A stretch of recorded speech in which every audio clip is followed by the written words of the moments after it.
Hello, everybody. I believe we're live streaming. It's so good to have you here with us tonight. I remember one time, before I get into all my spill, who I hope is watching, I remember one time when we had the opportunity to be on TV. I never realized there was so much behind the scenes stuff going on. And those of you that are watching, you really don't realize how much behind the scenes stuff that we're all kindly doing. And while we're doing all that, Thomas is teaching us about cooking shows. So I just throw that in there. So, all right, here we go, everybody. Again, it's so good to have you with us tonight. Those of you that are listening by Power Faith Radio, it's good to have you aboard. Hang on. I'm sure Terry's got part two tonight of what he started. Let's see, did we do an introduction and then part one, part two, or was it part one, part two? Anyway, you'll get to that tonight, Terry. So, but we haven't heard from our Georgia group or our Florida group yet, but we think they're listening. I'll hear from them just shortly. And those of you that are watching via A Simple Walk, we thank you so much. We've had a couple of text messages from people wondering when it was going to start, and I just sent those out, so hopefully they are linking in and watching via Simple Walk. Now, that is a public group, so you can share those videos with all your social media platform. And also, those of you that are watching via a B'nai Noach Fellowship, that's a private group, and we thank you all for tuning in. Maybe you'll be watching the recording if you're not watching it live. And let's see. Also, we're brought to you tonight by Outreach Noah YouTube channel. And you can simply go to YouTube, type in Outreach Noah. It'll bring up the channel. Hit that notification bell, subscribe to it. And I about didn't get it all out, Terry. Did I get it all out? I hope I got it all out. Did everybody think I got it out? I think you got it out. Terry, take over for a little bit. Thought you was telling me to take off. No. Oh, all righty. Good. It's good to see that everyone's here tonight. And thank you for everyone who's continuing to tune into our Wednesday night class. I just want to greet you and thank you for joining us tonight. As Sky said, we're going to be doing part two of the laws of ownerless and ownerless items and lost items. I'm going to finish this. I'm not covering all the details of these subjects because if in theft alone, we could probably be here for 2 or 3 more months, just going through all of the discussion and the small details that is to be learned. I'm just trying to hit the basics that kind of affect, every one of us on a daily life. There's some things that, might affect one or two, but for the majority of everyone, trying to cover what we would run into on a daily basis and everything. Man, I've got a few other things that I'm working on right now. Something I want to probably in a couple of weeks. I want to see if anyone would be interested in doing a project that I'm looking into. But I'll make an announcement as soon as I get through studying this material and going through it and bring it to you, because it'll be a long set of classes covering this particular subject, but I think it'll benefit everyone here. And so tonight in our Zoom room, because we've got Scotty, our engineer, trying to keep everything in control, and Thomas and Amuela, Ronald, Bob, Wendell, Fred, Veronica, Annie, that is Scotty's best half, and okay, there she is. Chrissy, I saw Chrissy, and then I knew where it was at, and then all of a sudden it changed on the screen on me. And Chrissy too. Thank y'all for coming tonight. Again, anyone who wants to join our Zoom rooms, the Zoom room links is in Simple Walk Facebook page and the B'nai Noach Fellowship page. Did I say Simple Walk? Yeah, Simple Walk and B'nai Fellowship. There's links there. You can come into the Zoom room if you want to. Again, you don't have to have your camera on. If you just want to just come in and join the live class with us on Zoom, you're welcome to do that. You ready, Scotty? I am ready. Sort of got this springtime frog jumping around. Oh, here. yeah. It's been lovely. It's been cold and rainy here. It's been in the 40s and raining all day here. And tomorrow it's supposed to hit 80 and sunshine. Yeah, I mean, welcome to Tennessee. It goes from one way to the other. I was working one day with a T-shirt on, and the next day I had a thick jacket on, and I stopped at this place to get me a drink, and I pulled up to the driveway, and I said, just like that, it was winter again. So, Yeah. that's the way it works. So we just grin and bear it, right? We just grin and We bear just go on until it decides what it wants to do. Yes, yes, yes. I was I got some news this week from someone that I've been talking to for a long time. You know, I want to say this before I get too far into the Sadaka time. You know, Sadaka is not just about money. It's about acts of kindness, right, moving in deeds of righteousness.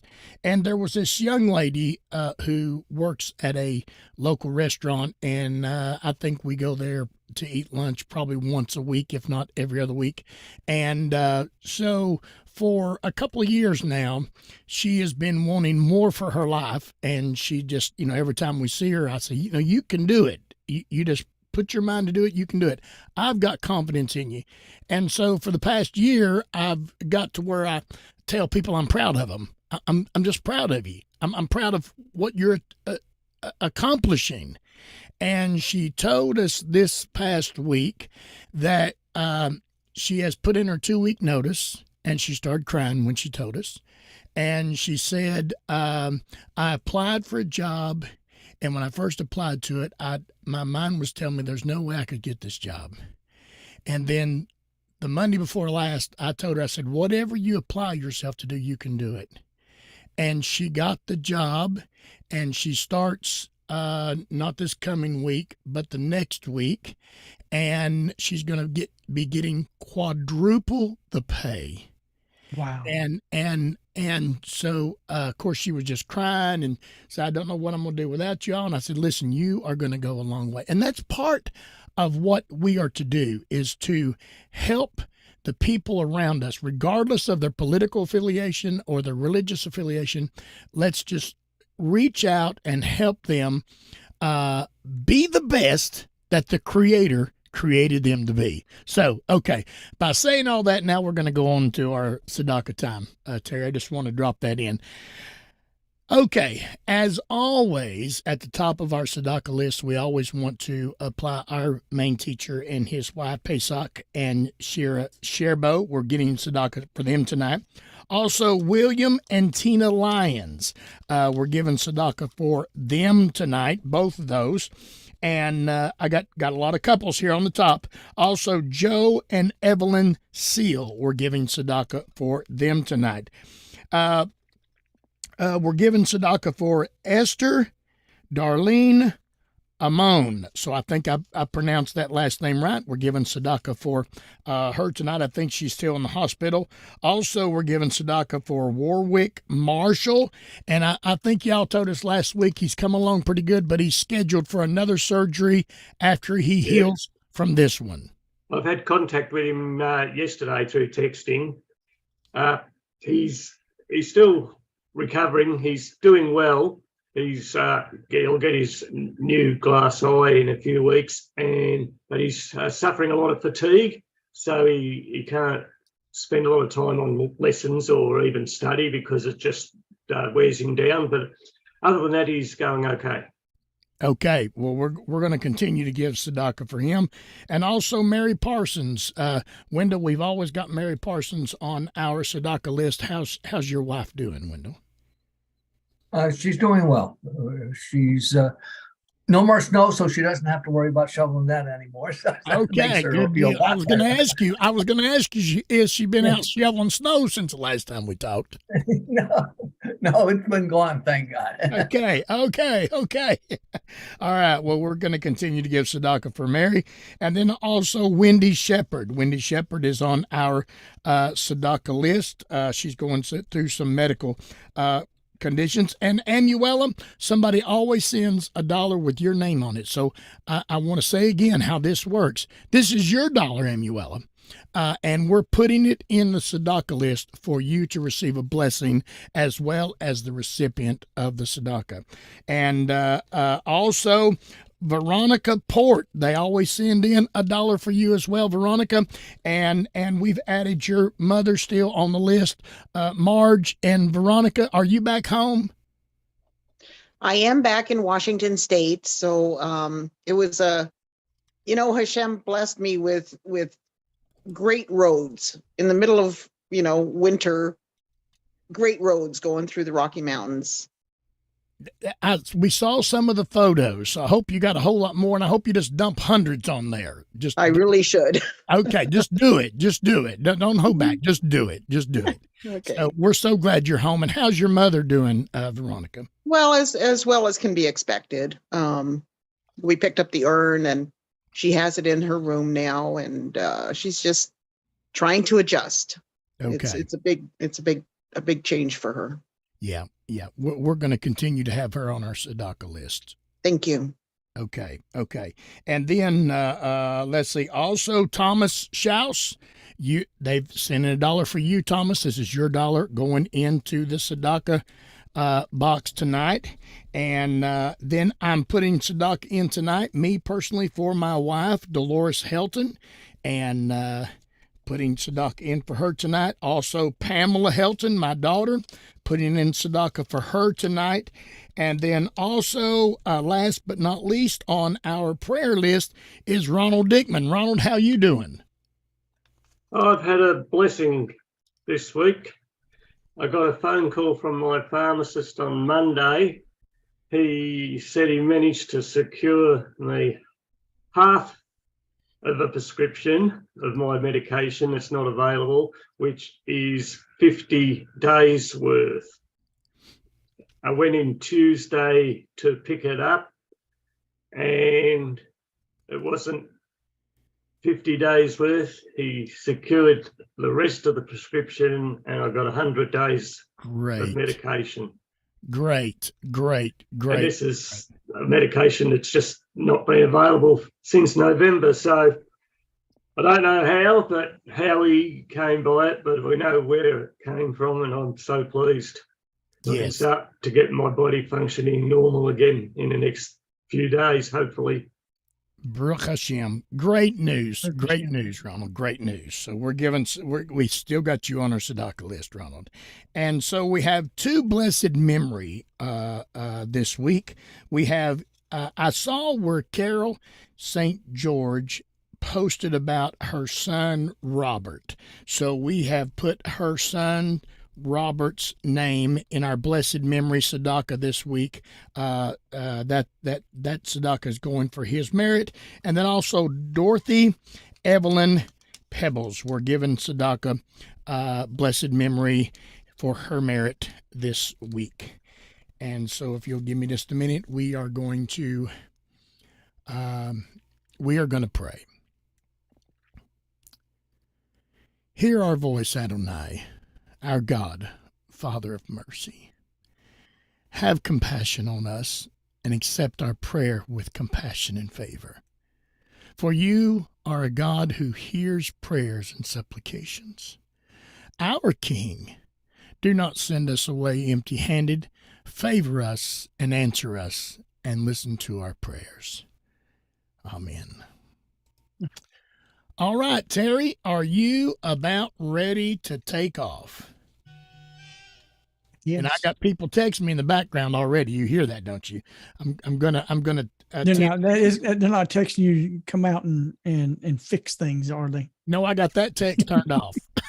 So, okay, Terry, I'm going to turn it over to you and take care of some business over here. Okay. Hey, I've got something I want to ask you. If you can't do it, don't worry about it. It's something I meant to ask you earlier this week, and it got away from me.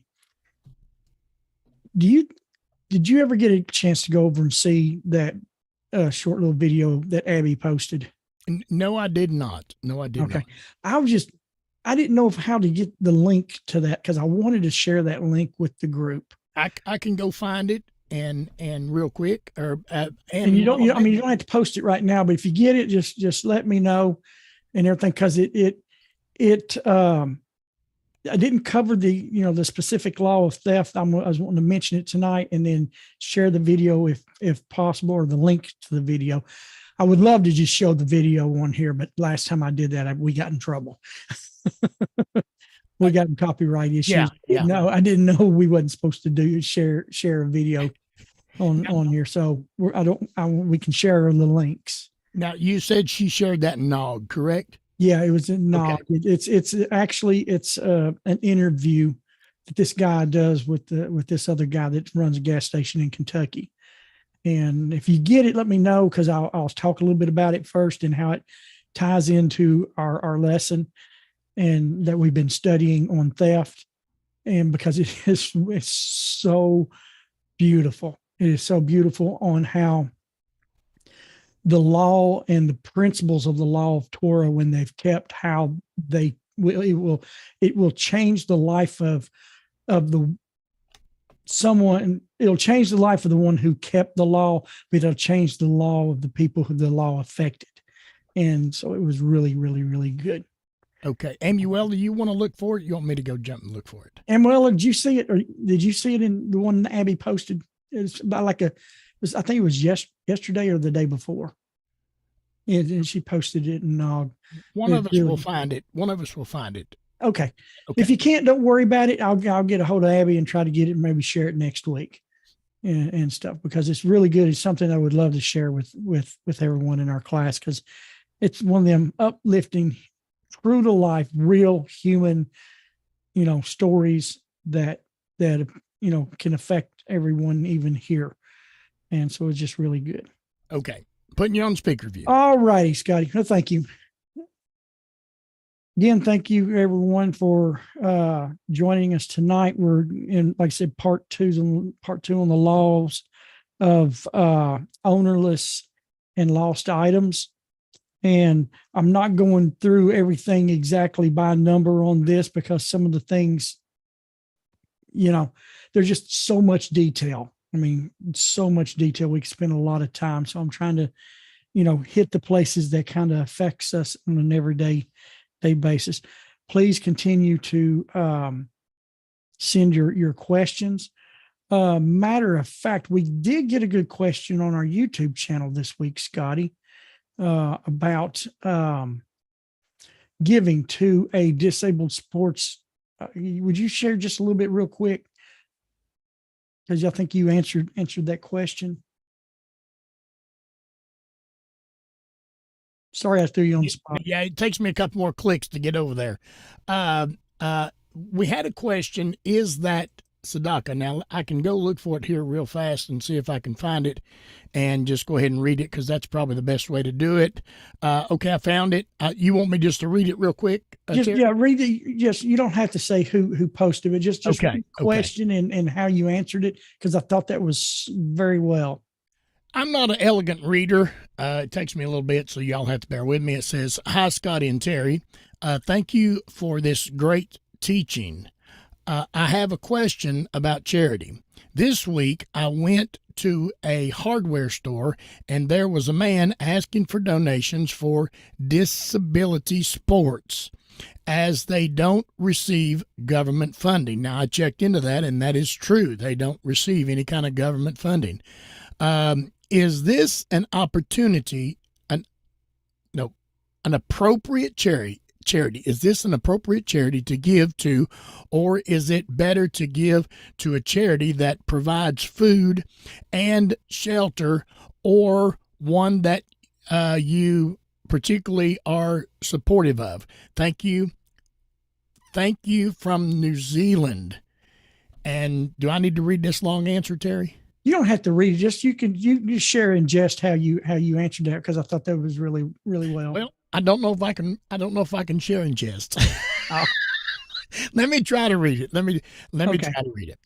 What a great question. Yes, this type of giving elevates the recipient, not merely providing them with the material support, but also fostering dignity, hope, and sufficiency, just as charity should. Now, I'm going to stop right there, and this is how I'm going to get people to go over to our Facebook page, A Simple Walk or B'nai Noach Fellowship. Go ahead, Terry. No, I thought that was really well, because some people, giving to some organizations like that, how can that be, a good charity? Maybe these people, aren't, starving, aren't homeless, aren't, without clothes, aren't with, but the disabled people sometimes are overlooked, in a lot of ways.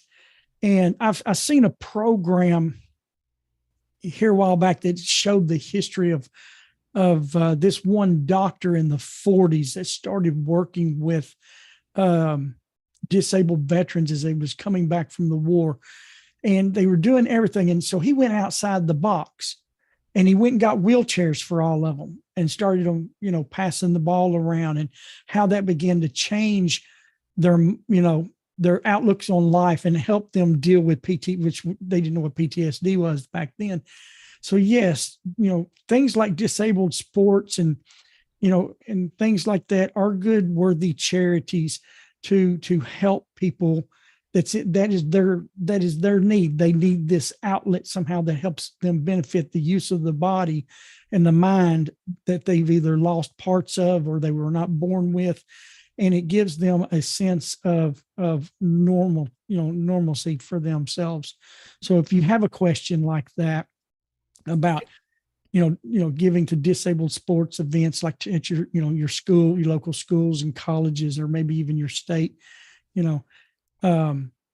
research it a little bit, always research your charity out and just make sure you're just not putting it in somebody's pocket. But if you can benefit someone, can I throw a personal experience in here, Terry, since we're right here? I know we're kind of eating into your no, this is fine. Because this is all part, Sadaka and charity is part of what we discuss, and I thought that was just a really good question. A personal experience. Now, this is way before I even knew what the word Sadaka meant. Didn't even know the word Sadaka was the word for righteousness or charity. Had no idea. This was years ago when my wife and I traveled, and we had some equipment that we would have to set up and take down every night where we were at. And so sometimes that gets a little bit of mind boggling. You've got like 200 cords. I mean, there's just a ton of cords and speakers to put up and all these things. And there was a young man that started going with us, he and his family, and to them, he was mentally challenged. But what it was, he had a great mind, but nobody really would take the time to really talk to him. They just always looked over him mentally challenged. Well, so one night, while we was at this place holding a series of meetings, he wanted to watch me set up this board and plug the mics in and plug the speakers in and where the cords went. And it's hard enough for me to remember it. But I showed him one time. I was humoring him. And I plugged everything up, and he was watching. Well, the next night we was unpacking, setting everything down. He started pulling the cords out and hooking them up. And of course the power wasn't turned on or anything to the PA, so there's nothing he could hurt. And somebody came running over to him and said, "Hey, he's plugging those cords up." And I said, "Well, it's okay. Nothing's on. It's not going to hurt anything. He's okay." And he was just loving it. He was putting everything in. I went and looked. He had every cord in its proper place. I turned the sound on. It was perfect. He had all the settings put just like they were from the night before. That gets moved as you move the board and all that. And I told him, I said, "Look, you know what your job is from now on? Plugging this up and sitting here with the board to make sure everything sounds good." And I could tell by looking at his face, Terry, that was the most awesome moment this young man had in his life. Yeah. Okay, Terry. I think that was the lesson. Now we can go on, right? No, we got to hear some text, Terry. I know that. I'm just. I'm putting you back on speakerphone now, Terry. When speakerphone. No, speaker view, not speakerphone, speaker view. Speakerphone, speaker view. Well, when you live by the behavioral patterns that the Creator wants a human being to live by. Maybe even when, in a situation like that, you didn't even really know and understand what you do today. But anything that brings peace and harmony and elevates a person to a higher level is what the Creator desires in all of us. And this will be eventually the world, in the future that is coming. That, right now we get the opportunity, and as hard as it is sometimes, and it's hard sometimes to live by the regulations that God would have us to live by in such an evil and corrupt world. But we have the opportunity to do that in this society now. And a great reward is for everyone who lives, the best of their ability to a righteous life according to the rules of God in this world we have. How can I say that? A rabbi once told me that what's called a Baal Shuva in Hebrew, a Baal Shuva is a person who is returned, specifically a Jewish person who's returned back to the path of Torah, and they're a repentant. They're called the Baal Shuva. And the rabbi told me, said that a person, and yes, there are people, there are few, but there are people in the Jewish realm who was born and raised on the path and never strayed. But there are some who are not born on the path. They come to the path. There's some that were born on the path and they left to go out and check out the world life. And then later in life, they came to their senses and they returned. So they became a Baal Shuva. This rabbi said a person who had never, in his words, sinned according to the ways of the world, and a Jewish person who was born and raised and stayed pure and stayed holy his whole life, could never stand in the spot of a Baal Shuva, of a person who has repented, because of the difficulties and the temptations that there is in the world, that is in the life away from God. And they have they muster up that strength to do what the scripture says, is to put away the transgressions and walk in righteousness and justice, and your soul shall live. Ezekiel 18. Those people who do that stand at a different level than those who never went there. And so right now, as we are learning, and it can be difficult because I'm studying right now on my own side. And I want to be bringing some classes in the future on falsehood and deceit and slander. And I've been studying some stuff on slander, and it's horrible in what you do. The transgression of slander, according to the sages of Israel, is just, it's not a very, very pretty picture. But to be able to overcome these things with all of this pressure around us, you will elevate your soul in a way that someone who in the future, who is born into the world that never experienced that, because you've transgressed. You've transformed through the darkness, and that's what we're learning in the 7 laws. And when you see people's lives that are changed by just not only you observing the laws, but the impact of your observance of the laws on other people, it changes their lives as well. Continuing on the laws of ownerless and lost items. I'm in the Divine Code again. I'm going to begin on page 634. This is the 4th edition. You have the 4th edition. I'm going to start in paragraph 7 at the bottom. It says, when does one acquire a lost object that he has found? When is it considered that you actually acquire it? It says, if in if any lost object is found in a public area with many Gentile passerbys, whether the object has been identifying marks or not, it can be assumed that the owner has despaired of recovering it. This applies as if the Gentiles, who are the majority in the area, are known to keep the lost objects they find. So therefore, it is likely that the owner has assumed that the passerbys have found and kept the object and that it won't be returned. Because it is assumed that the owner despaired and the object is considered to be ownerless, as explained above, what we talked about last week, and it is permitted for anyone to take it and to keep it as an object that they have, or as an acquired object. Now, I know this wording can be different for some people because it's talking about Gentiles in their areas. Understand this. We're talking about the teachers of the Torah who's written this. Teachers of the Torah who has written this. They have their society, the Jewish community. It is a total and separate community from those of us in the world. There have to be. The Creator said he would separate them.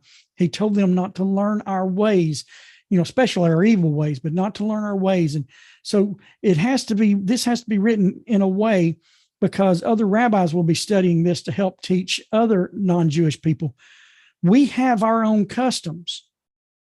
That's not a sin for us, but sometimes even some of our customs and our ways that the Creator permits for us, because we're not the priests, we're not held to the same high standard as them because of our missions are different.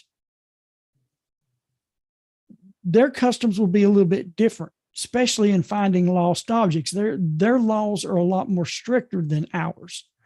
And so, I've talked with some, and I've seen actually some videos of some stuff on in the Jewish community when things that we would normally say, well, we would do this.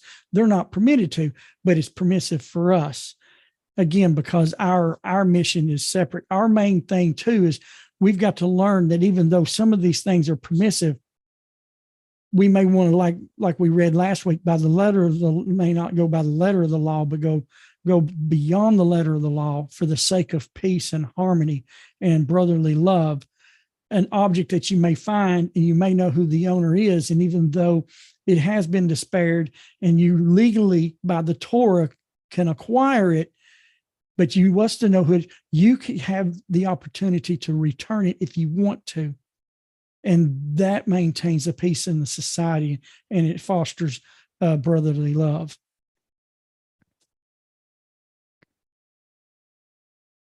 Even basically what this is saying is if you find something in a public area, you're out walking in a park, a parking lot, a common area to all people, it doesn't necessarily belong to one particular person, and you find an object that is lost and it's not been claimed, you can claim it.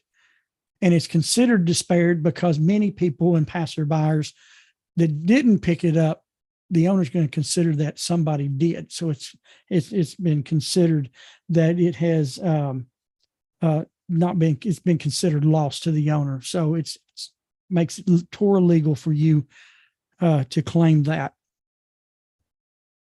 and to use it as you want. And it includes if you're walking by and you find a $20 bill, and nobody else has seen it, it's yours to use and to do.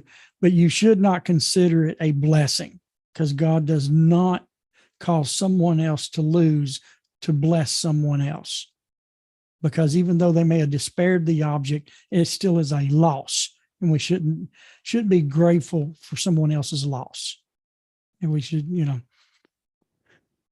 Scotty, any questions on that before I continue? No? Okay. Even if the finder knows, I'm at the top of page 635, even if the finder knows the owner at the time he raises the object and he found in this type of public area, it is clear that it is permitted for him to take it in order to acquire it for himself due to the owner's assumed despair. What I was just explaining. And this is not considered theft. That's not considered theft. But as explained over in topic 5, if the finder knows who this owner is and did not yet despair, and he nevertheless hides the object. So he knows who the owner is. He knows it's not been despaired, but he decides to hide it, the object, until the owner despairs it. This is a sinful action.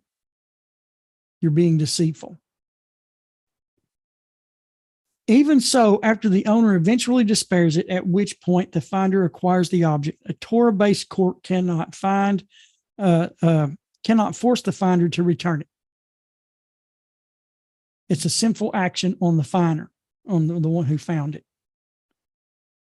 If someone who lost an object despaired of recovering it, which makes the object ownerless, he is forbidden to forcibly take it back from someone who finds it, because he would be stealing it from the finder who legally acquired it.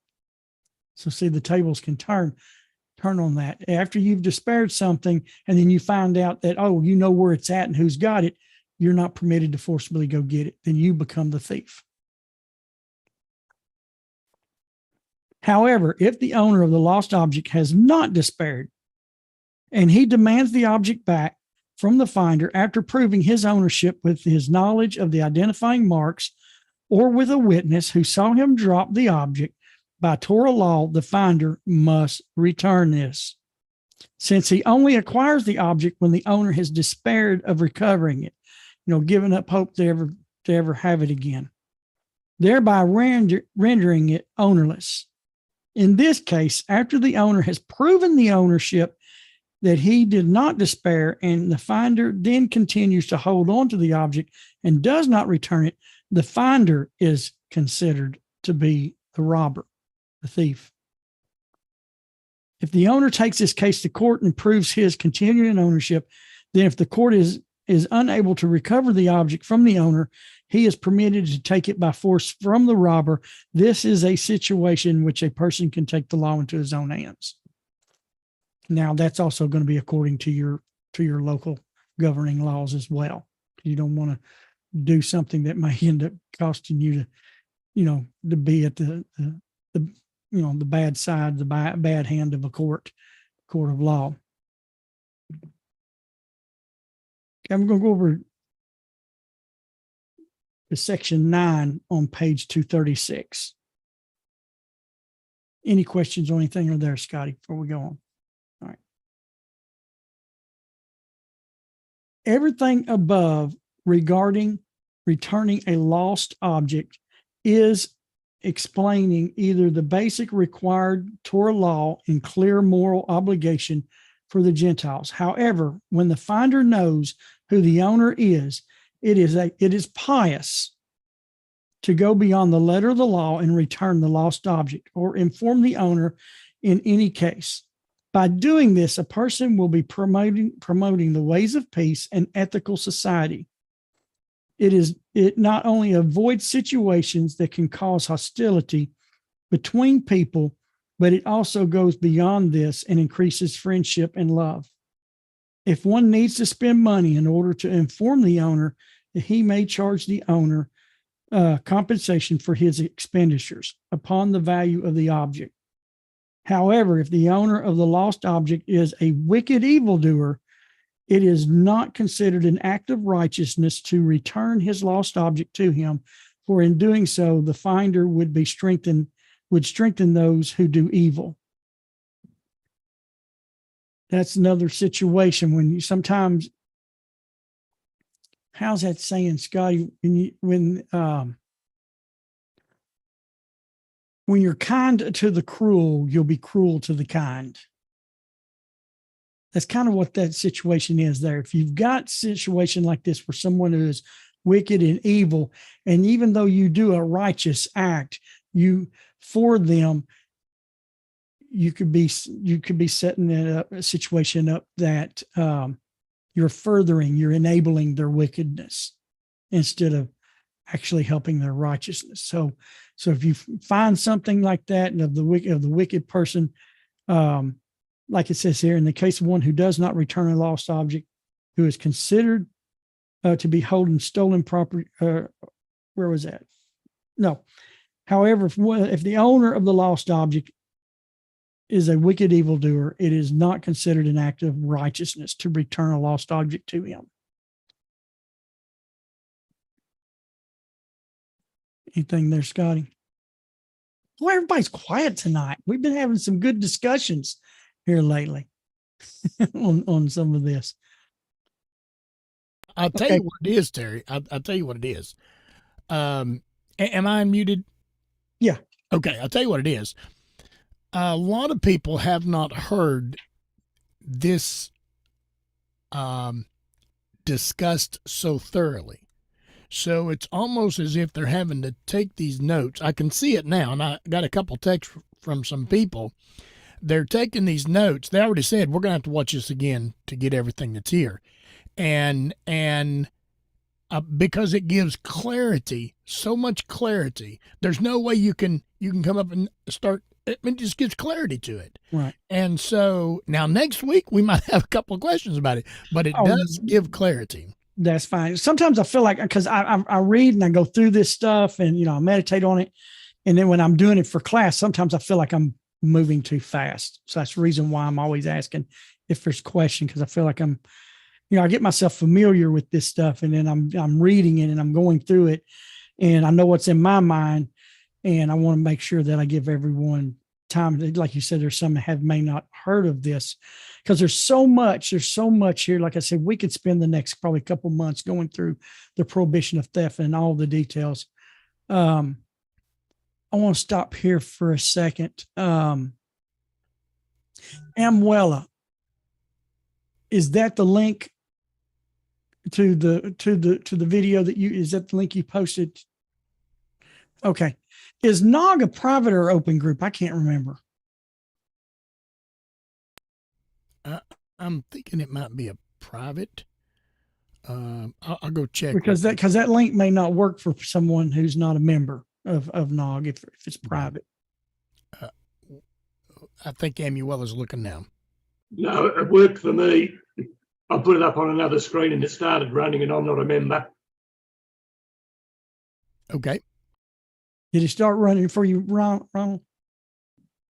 Okay. Scotty, if you don't mind, could you post this link on the radio station there? I already did. Okay. Amuela posted it, and so I opened it and posted in the two groups too as well. Okay. Amuela couldn't post it in one. I'm in the process of trying to work that through. I'm typing in the actual URL link into the other computer to see if I can get it to attach where Amuela couldn't. Yeah, and if any of you on the radio stations that are listening and see it in the chat, and if it doesn't work, please let us know, because I want to try to get this link to this video out to everyone if all possible. What I want to do is take a little time and talk about that video, because I just saw the link there. Veronica just posted it is a private group, so some people may not be able to see it. Okay. I want us to try to get from Abby wherever she found that video at, so we can share this link, because here's what it's dealing with. I'm not going to be getting into this at this time, because I want to do I would like to do some classes just on how you want to put it, on falsehood, cheating, deceit. This all kind of lines up with one of the laws that Israel is commanded, and it's one of ours under theft. It's one of our details under theft, and that is an employer is not permitted to withhold or keep the earnings of an employee. They have to give, if an employee does a job for someone, an employer must pay them their wages, or it's considered theft. And that's in one of our details of our laws of theft. In this video, I'll just describe it here shortly. There was a Jewish man. He was traveling. I can't remember what he's traveling for, but he's trying. Anyhow, he lands in Kentucky, and he needs to stop. He stops at this service station, and he's an Orthodox Jew. He's got his kippah on and everything. He's going in to get him some coffee or something there, and he hears this man behind the counter talking on the phone in Arabic.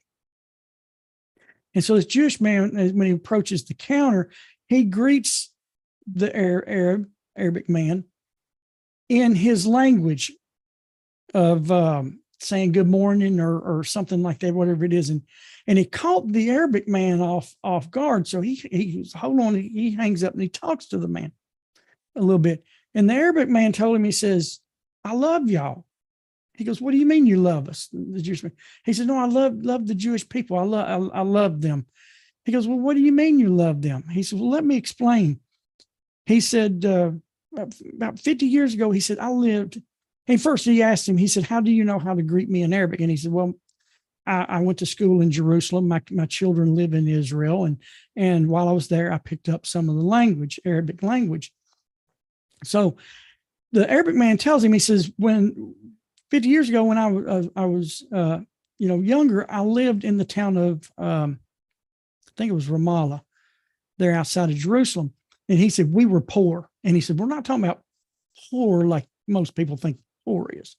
He said, no, we had no oil, no flour, nothing. We had no bread. We didn't have no chairs to sit on. We had zero, absolutely nothing. And he said, so we had to go and go into Jerusalem and stand on a corner, and someone would come by and pick us up and we would go work. That was the only way we could acquire money. And he said, this contractor would pick me up and I was working with him and all this stuff. He said, well, one day the Arabs started shelling Israel, and it was the 1973 Yom Kippur War. And the war just broke out. They shut down all the borders to Jerusalem. We had to go home. We couldn't go anywhere. We couldn't do anything. And the war went on. And then after the war, everything still stayed closed. And all the Arabs, the Jewish people were looking at the Arabs, no trust was among the peoples or anything like that. And he said, we couldn't even go into Jerusalem and work anymore. And this had gone on for some time. He said, all of a sudden, there was this group of Israeli military pulled into town, started asking for a particular person. And eventually there was a knock on my door, and I opened my door, and there stood, an Israeli military officer, group of Israeli military soldiers standing at my door asking for me by name. And I said, yes, that's me. And this, I think he said he was, I don't think he was a general, but he was an officer in the military, come to the front. And it was Moshe, the contractor that I had worked for. And he reached in behind his vest. He pulls out an envelope and he hands it to me. He says, here's your wages that I was not able to pay you due to when the war started. He said, I owed you your wages, and here they are. After the war had gone on, the Yom Kippur War had gone on, this guy who was a military, officer tracked down this man who worked for him before the war, an Arab, and paid him his wages. And he said, that changed my life, because my family, he said, we were able to go. He said, he told about the amount. He said, that was like $1 million to me. And this guy's now wealthy. He owns 24 gas stations, owns companies that builds parking lots. He said when his family had started growing in businesses and construction and stuff, they moved to Kuwait and was set up, and they showed pictures in this video. And he says, and when Saddam Hussein started attacking everything in Kuwait, he showed pictures. He goes, here, show pictures of his office building, his construction office. And total ruins, nothing there. He said, they came in, they took everything we owned. They took my car. I went to the bank. He said, the bank was just bare walls. He said, my people come and took everything from me, stole it from me. And yet you Jews, because of a war, one guy owed me some money because I worked for him, shows up at my door after the war and hands me a check for the work I had done. He says, what a difference between your people and my people. And he goes, I love you. He said, I've been blessed all my life because of that. And it's an amazing video because this Jew was doing the Torah law of a person worked for him. The war, he could have probably not paid anything. The war had gone on. People had probably always forgot about it. No, he hunted this man down and paid him what he was due for doing work for him. And that's one of our laws as well. And it's just a beautiful video. If you get a chance to see, because they went back and the Jewish guy that met him did this interview with him, and it was just real good video on that. But we have in our laws dealing with, like, the employer owes the employee his amount, his money due for his work. Well, there's also laws on weights and measures. They're very, very detailed. Right now, I'm not going to get into these classes right now because I want to move on to, get through these 7 laws. But there's a lot of stuff that deals with cheating, and cheating is horrible. And dealing with sales and selling things, and proper weights and measures and the way you sell things. There's so much there that I want to get into just separate class because I'm studying falsehood and deceit and everything. In Psalms 34, King David said, who wants life? A man who guards his tongue and his lips from deceit. And I've been in sales, and I'm in the past, and I'm hope to be moving up to the sales department where I work at right now. And it's in the automobile industry, and I'm going to be dealing with parts. But I listen to what people say and how when certain customers call and they deceive people on certain things, and it's mainly that people sometimes call and wants a part number, and sometimes they just want that so they can try to find that same part cheaper somewhere else. So they give them the wrong numbers. I've heard some guys say that. And I'm like, I move up and me studying this stuff, and I move up into that. I can't do that. You cannot be deceptive for any reason, none whatsoever. And deception is so rampant in our life and right now, and especially slander here in the United States, what's going on. This all ties to the laws of theft. It all ties to the laws of theft. And I want to do separate studies outside just the prohibition of theft on these, because it affects every one of us every day in our walking life with our people we go to work with, the people we meet on the street, our husbands, our wives, our children. Sometimes there's some stories that are told children because they're cute and all this stuff, but they're blatant lies. And we think, oh, it's cute, it's just a story, but it's a lie. You've taught a lie. And it gets you to thinking about this stuff. Okay, how does the Creator look at this? There's nothing that the Creator tells us in a way that it's a lie. There's no stories. He doesn't tell us a story because it's cute. Everything he says is true and faithful. Yet we have seen, especially when it comes to children, that it's okay to lie to a child because it's cute. It's a cute story, And so I really want to get into cheating and deception and the study of this stuff for our daily lives. I'm going to circle back to the laws of theft later on and get into these areas, because I got a feeling we're going to have some really good discussions, and it could take a couple of weeks, to do that. Any questions, Scotty?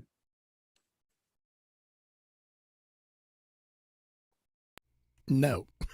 I got to go. That is odd after the last 2 weeks. Well, there's a lot of communication going on, but it's not really in the form of questions. Okay. It's really in the form of, this is interesting. I never have heard it laid out this way. Things of that nature. Right. So, and it's right because, when people hear, okay, don't steal, and then you go into things like these particular aspects or positional values of what this actually is talking about, and again, you're not even covering a drop in a bucket. I'm not. No, I what mean it that's is. one thing. You heard us talk about Abby. That's the theft is the law that she studies, and she's to me, I call her the theft guru. I even send her questions because she gets in such major details, deep details of the study. But included in these, like I said, the employer is required. If you have someone working for you, if somebody comes and mows your yard, you got to pay them on the agreed amount that you gave them. You can't shortchange them or anything. It's considered theft. But in the same way, there are laws for the employee toward the employer.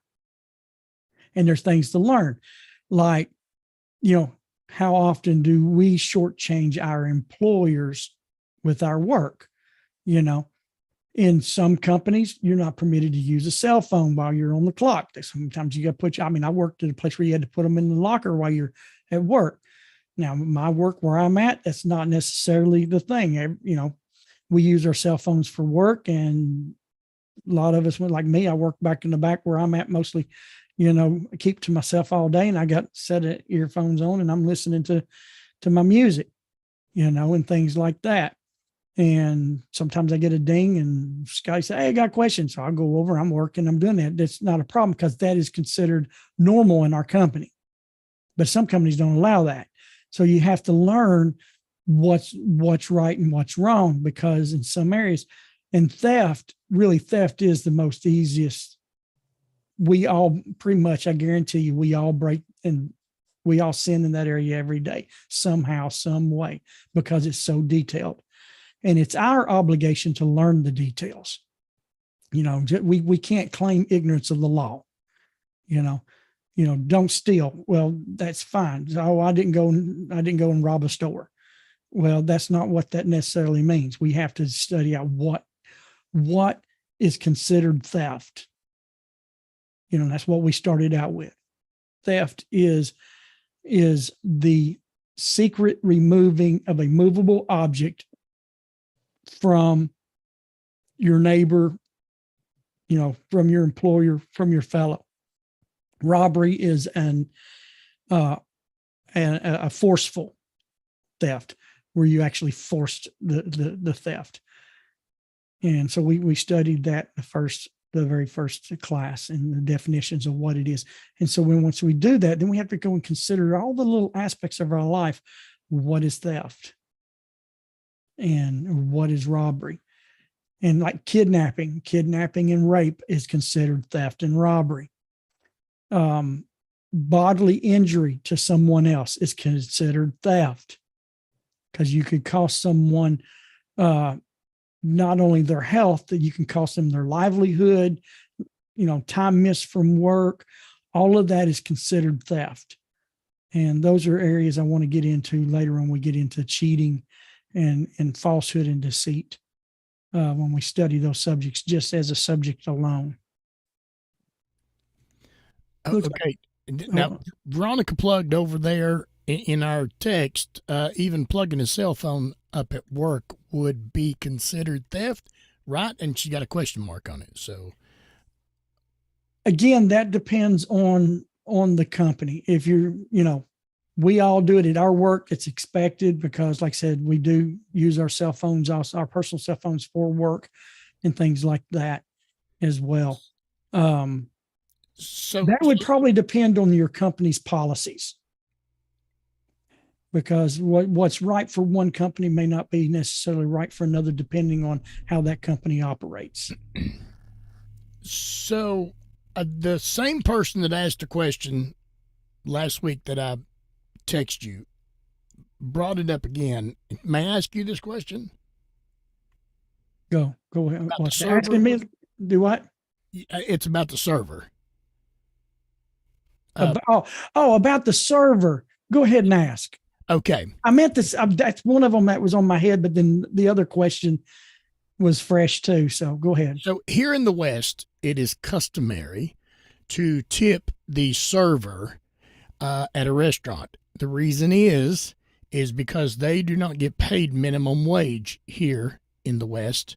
They get way below minimum wage, and your tip is factored in as part. I'm adding to the question. Okay. I want to lay everything out. Your tip is factored in as part of their wage. They pay taxes on a certain percentage of your tip. Now, scenario, here we go. You have an excellent server. A person has an excellent server. They have went above and beyond the call of duty. And the person who is being served doesn't even tip the recommended amount. Way down, way down. Is that considered theft?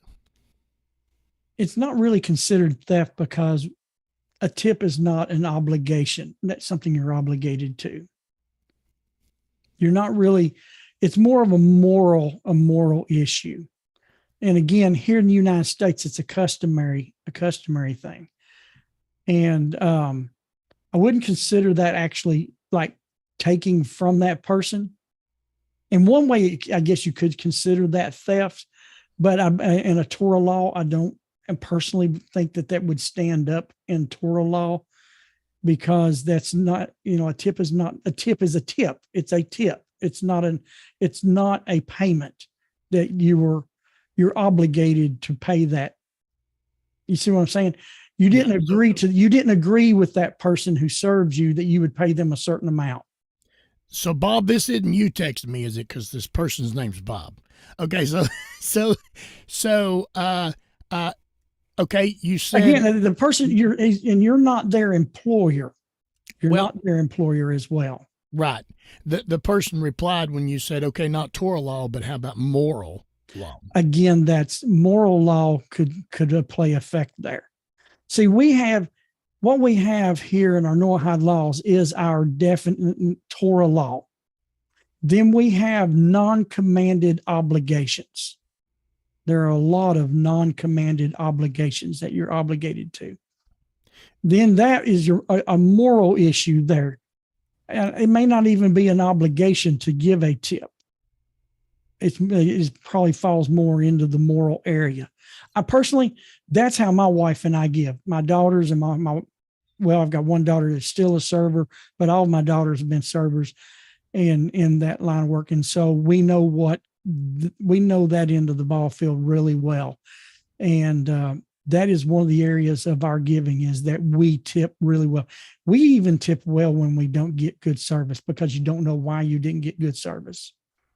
That's just that's part of what we do. We've got some friends, I'm just going to say this, that counts out coins and leaves as a tip. We generally will pay extra when we know we eat with certain people, because we know that's just how they are. But is it theft? See, that's what we have to look at. Yeah, that's we have to look at is what is theft, because what is the definition of theft? That's the main thing. The definition of theft is secretly taking an object that is not a movable object that is not as yours. Could I technical? Go ahead. Can I say this a different way? And you just, because this is one of the things that came up, is theft taking something that doesn't belong to you. Is that a positional? Well, it's stance? The technical way that I've heard, and I've heard some of the discussion on this with some of the rabbis and other non-Jews. The technicality of this between you and God is taking a movable object. There's a whole ball game or new ball game when it becomes to immovable objects like land. Now, a lot of stuff dealing with, electronic datas and things like that. there's a whole new area now that's being discussed on that. Like land is not movable. You technically, like we read before, you technically can't steal land. You technically, if it belongs to the owner, you can even remove an owner from it, but you technically haven't stolen it according to the law. And so we have to look at, when is a B'nai Noah, a child of Noah guilty of theft, is when they secretly remove or forcibly remove a movable object that is not theirs to their own possession. And so a tip, in a way, not leaving a tip is not technically lettered by the law. But to be pious, you'd want to, in moral, you'd want to give the tip. Right. So one last thing, this gentleman, Bob, and no, it's not Bob Wells. So Bob said, even if the tip is expected, so it's not really, even if it's expected, well, for the pay. Here's just my personal viewpoint on this. If you can't tip, don't go sit down in a place that tips are received. That's yes. Go to Burger King. Yeah. Okay. That's just my, if you're not going to tip, or if you can't tip, like my wife and I, like I said, we give a lot of our giving through tipping. There are times when we might have a tight month. We do not go in sit down restaurants. We'll go through Burger King and Arby's and Crystals, and we'll come home, and we won't do that. But we will not go into a restaurant, because it falls with this. I had my first rabbi that I studied under, very blessed man. He was 70 something years old, of Hungarian descent. He taught me something one day. We went into a store. He said, never go into a store. You're browsing around and you find this object. Oh, there's a coat laying there. You have zero intention on purchasing, but you go in and the person comes up, can I help you? And you stand there and you ask them one question after another, just for information on that, without the intention of buying. You've just stole. In this situation, you did steal from the employer. You stole from the person because they could have been making a sale, because you had no intention on purchasing.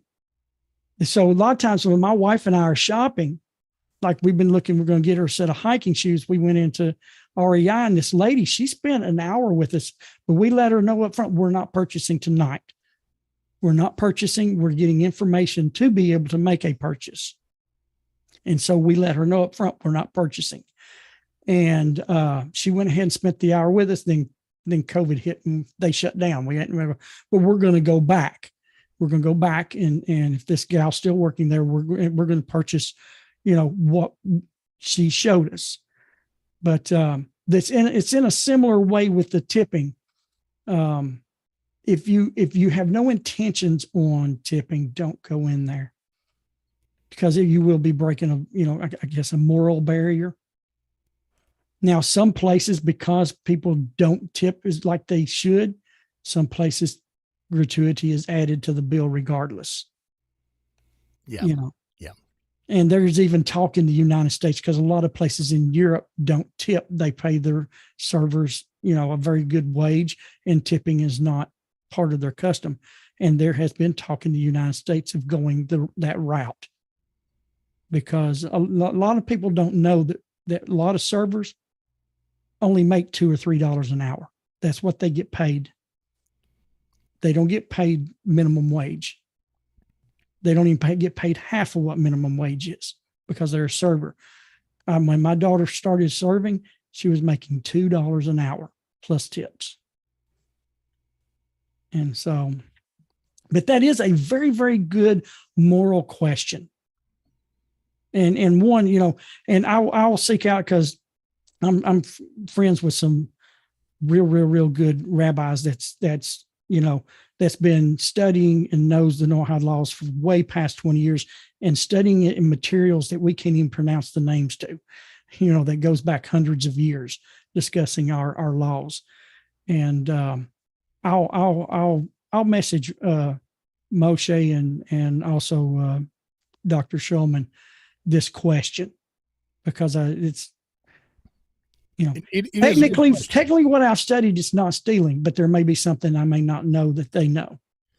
So real quick, I want to rephrase a question that Shannon Lee is asking over on one of the social media, and I want to rephrase it. I don't want to, and I'm sorry, Shannon, I need to kind of rephrase it, but would you consider religious views that are false teaching or changing the Torah? Is that a part of theft? I want to ask it because she asked it. It's not necessary. Here's the thing that for some people it can feel like theft, but it falls more in line with deceit, which has a theft line. One of the things that I do get asked this similarly, but what I say is these people, like you yourself at one time, was trained to believe that, and they don't know that there's an issue there. And so you're right.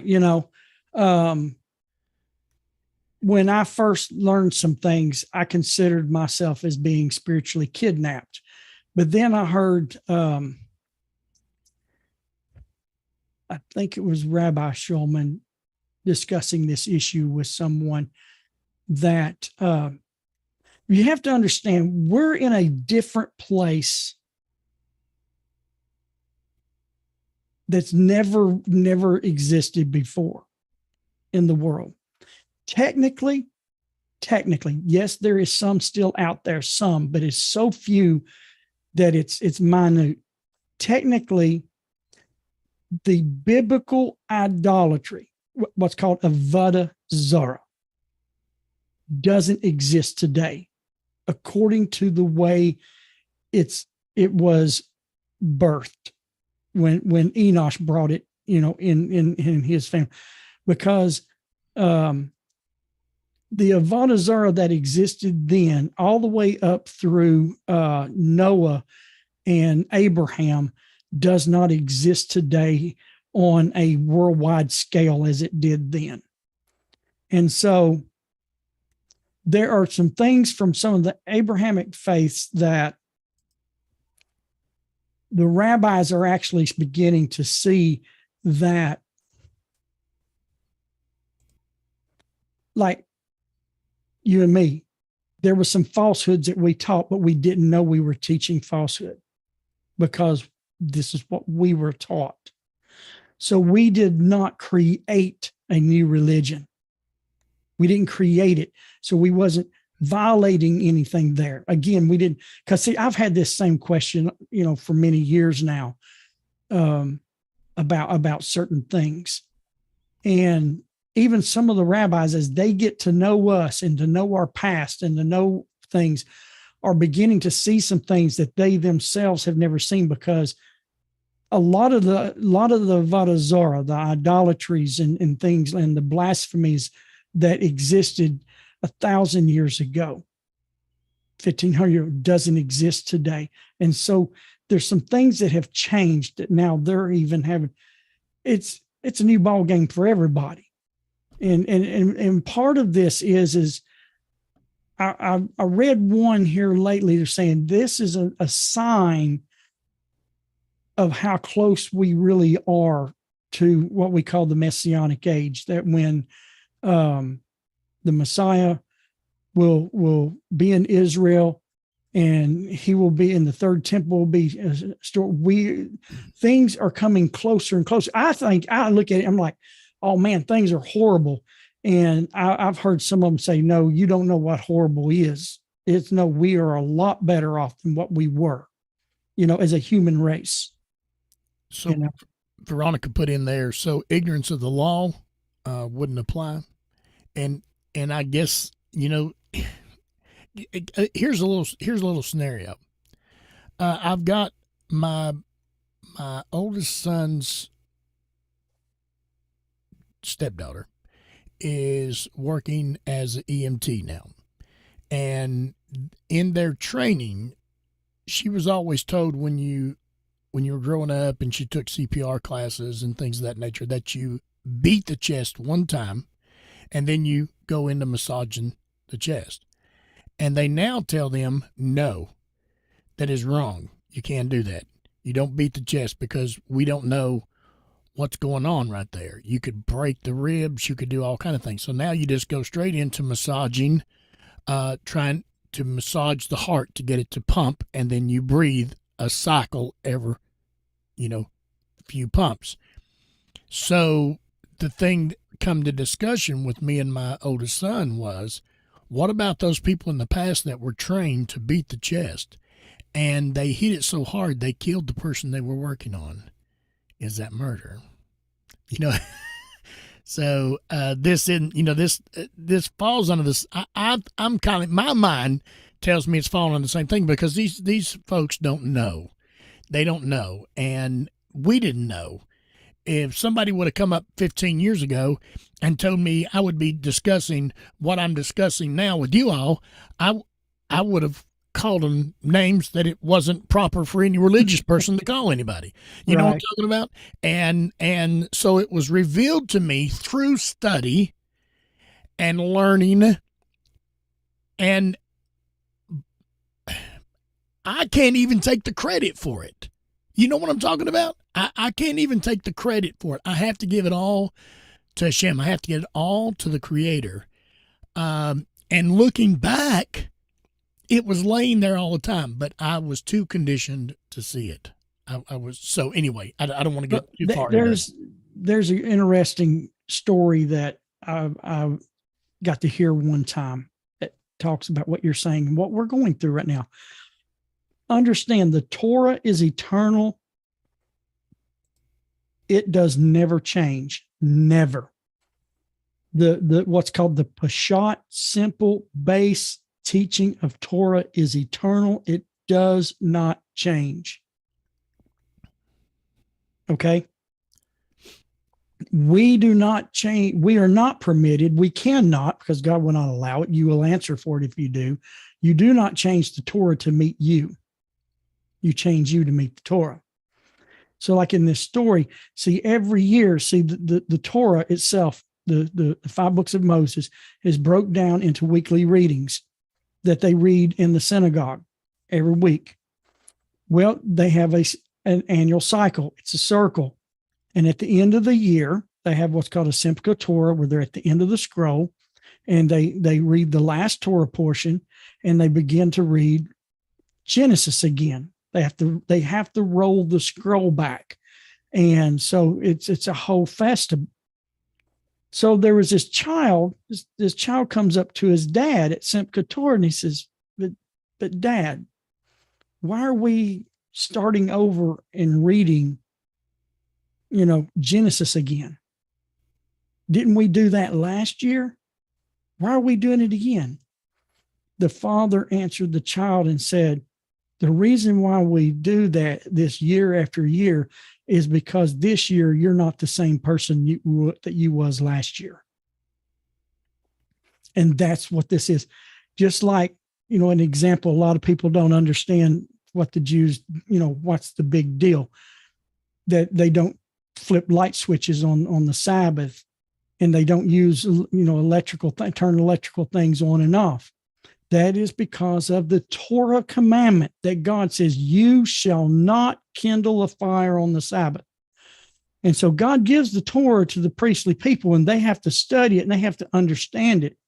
And years ago, they understand you don't kindle a fire on the Sabbath. That's where the lighting the candles come from on Friday, Friday afternoon for the Jews. That's part of observing that commandment. They light the fire before Sabbath.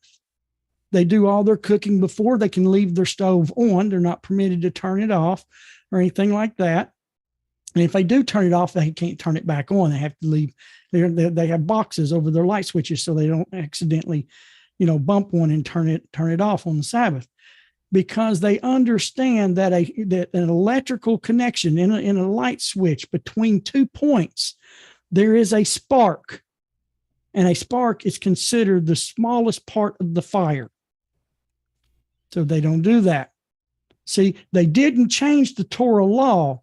They like we're learning today with digital stuff. They're having to take the Torah law and understand how the digital stuff fits in it, but they don't take Torah law and change it to fit this. And so that's the same thing with us. We're looking at theft. How does it affect us when we're tipping? How does it affect us with our employers and our employees? And how does it affect us with our neighbor? What if we find an object? What do we do? We're taking the law of theft. We are not permitted. We have a prohibition of theft. What does that mean? How does it apply to our everyday life? And that's what we're looking into, what we're learning. Yep. Because last year we wasn't where we're at today. We're learning. Go ahead. I need to apologize to Fred. He had his hand up a while ago, and we I got didn't into a see it. Sorry, conversation. Fred. Fred, do you still have a question or something you wanted to ask, or a statement you wanted to make? Did you have something?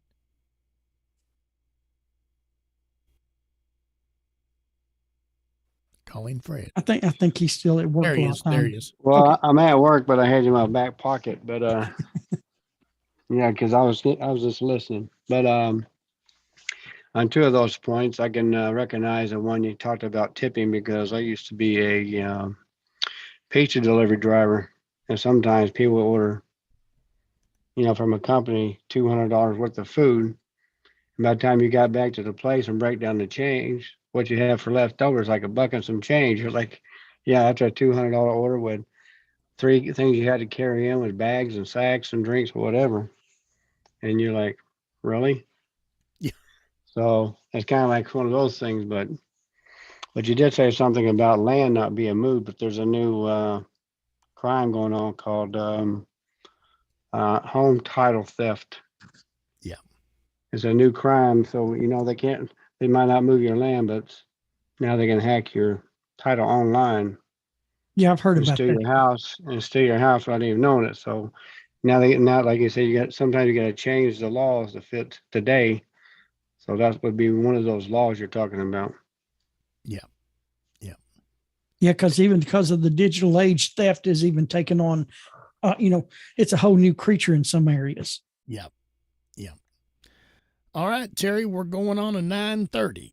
Wow, we finally got into some good discussion. Yeah. So you want to make a dissent? You want to make a closing remark? Yeah, I mean, thank everyone for your participation tonight and sending in your questions, and please continue to send them in either to Scotty, and like on the YouTube channel, you post them, we get email updates that we've got comments, and we try to get over, may not get over immediately because Scotty works eight days a week and, and 26 hours a day. And Yeah. believe me, if I try to get hold of him, no, I'm under a house somewhere. And so we will get back to your questions and stuff. And sometimes we save them for our classes too, because we want to share them with because someone else may have the same question. So please send us your questions and comments, and thank you for your participation. And hope to see y'all next week as we continue on. All right. Well, I'm going to bring us to a close. Want to thank everybody that listened and participated there on Power Faith Radio. Yeah, I didn't say it last week. Somebody mentioned it. You didn't tell your call signs. So I will do a specialty next. No, I'm just kidding. So, yeah, the new radio station we're working on, we're hoping we've got the bugs all worked out, and we're building it. So we're hoping everybody will tune in. It's going to be a local, strictly local thing, dealing with charities and things here local where I live. And so y'all be thinking about that. But we love to broadcast from the foothills of the Great Smoky Mountains of East Tennessee. So, There you go. So anyway, we thank y'all. And the Georgia group did text. They had 43 tonight, and the coffee shop down in Florida, they've got 18 tonight. And I don't know. I would love for them to tell us where they're drinking coffee at, so we can figure out what this coffee shop deal is. But we did send some books their way. We sent a couple of homishes out last month, and they did receive them, so we're glad that they got them. And of course, they asked a question about the book you're going through, and I will tell you, there's places to probably purchase this, but it's not really for the well, I don't know how to say that. Would I say it's not for the young average reader? The divine code is written in it's really, if I had to classify, it is a legal book on our laws. It's a legal book. It discusses things in details. The Rabbi Weiner, who wrote it in the fashion of what's called in the Jewish community, they have what's called the Shulchan Aruch, or that's in Hebrew, that means set the table. It is actually a large volume, but most homes, and I used to have a copy of myself when I was doing studies in a certain area, they have what's called a kitzer, and that means it's an abridged volume, which is generally a 2-volume set, like one I had, of the laws. For them, it's the Jewish laws that they are required to understand and to know every day. They're to even study that book every day. It has everything from the things that when you wake up, they have laws on how, from the Torah, on waking up, using the restroom. I mean, it's very detailed for the priesthood. So when Rabbi Weiner was putting together a book that teaches the 7 laws, the divine 7 laws, from Adam to Noah and Noah to Abraham, he designed it in the way after their book, and that's in their culture, but it's for us to learn from. It is a really good book. You need a study partner. Sometimes it's going to be hard to pick it up and just read. Also understand, there's never been a movement on the face of the planet of the Gentiles that are returning back to the Torah like it is today. Yeah, it's prophesied about. We are actually in a prophetic moment of the prophecy, like in Zechariah 8:23. When you read some of these books from the rabbis, there's a little bit that bleeds in from the Jewish culture into this, because they're teaching what they know. Yeah. And it's nothing, and so we have to learn what we're responsible for. And in some things, there is a little bit of bleed over, not a lot.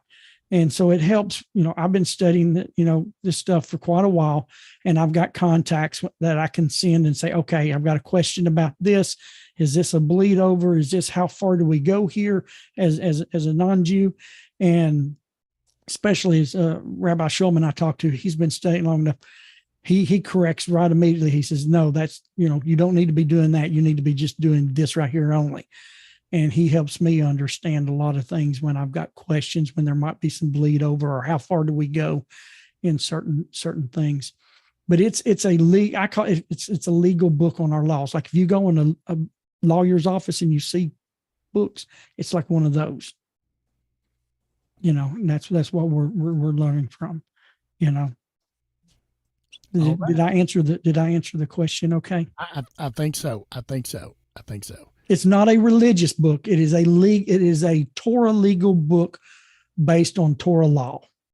For us, that's for us, the non-Jewish people. Okay.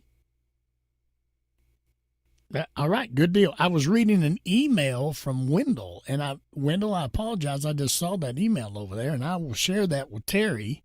And thank you, Wendell, for emailing.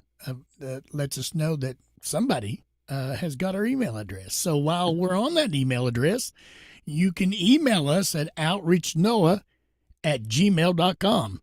outreachnoah@gmail.com. We thank those that have emailed us. And of course, you can view these videos on our YouTube channel, Outreach Noah. And if you go find that Outreach Noah on YouTube, subscribe to that channel, hit that notification bell that you'll be notified every time a new video goes up. And those of you watching via a simple walk, you can share this video with all your social media platforms. But in B'nai Noach Fellowship, sorry, you can't share it outside outside the group.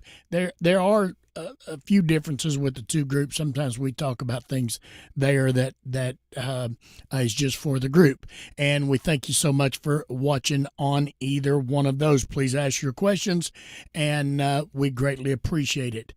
Did I get all of them out, Terry? No.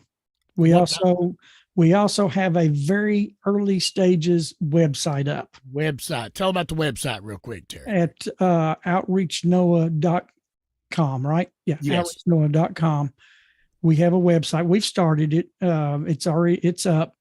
We still have things to work. We've got some pages that we're going to add in the future that Scotty and I are working on, but we wanted to get something up where you can start looking at it and having a place, a website to share.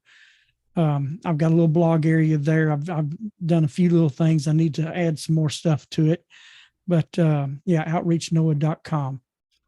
And I want to do a plug this week before we come to a complete close.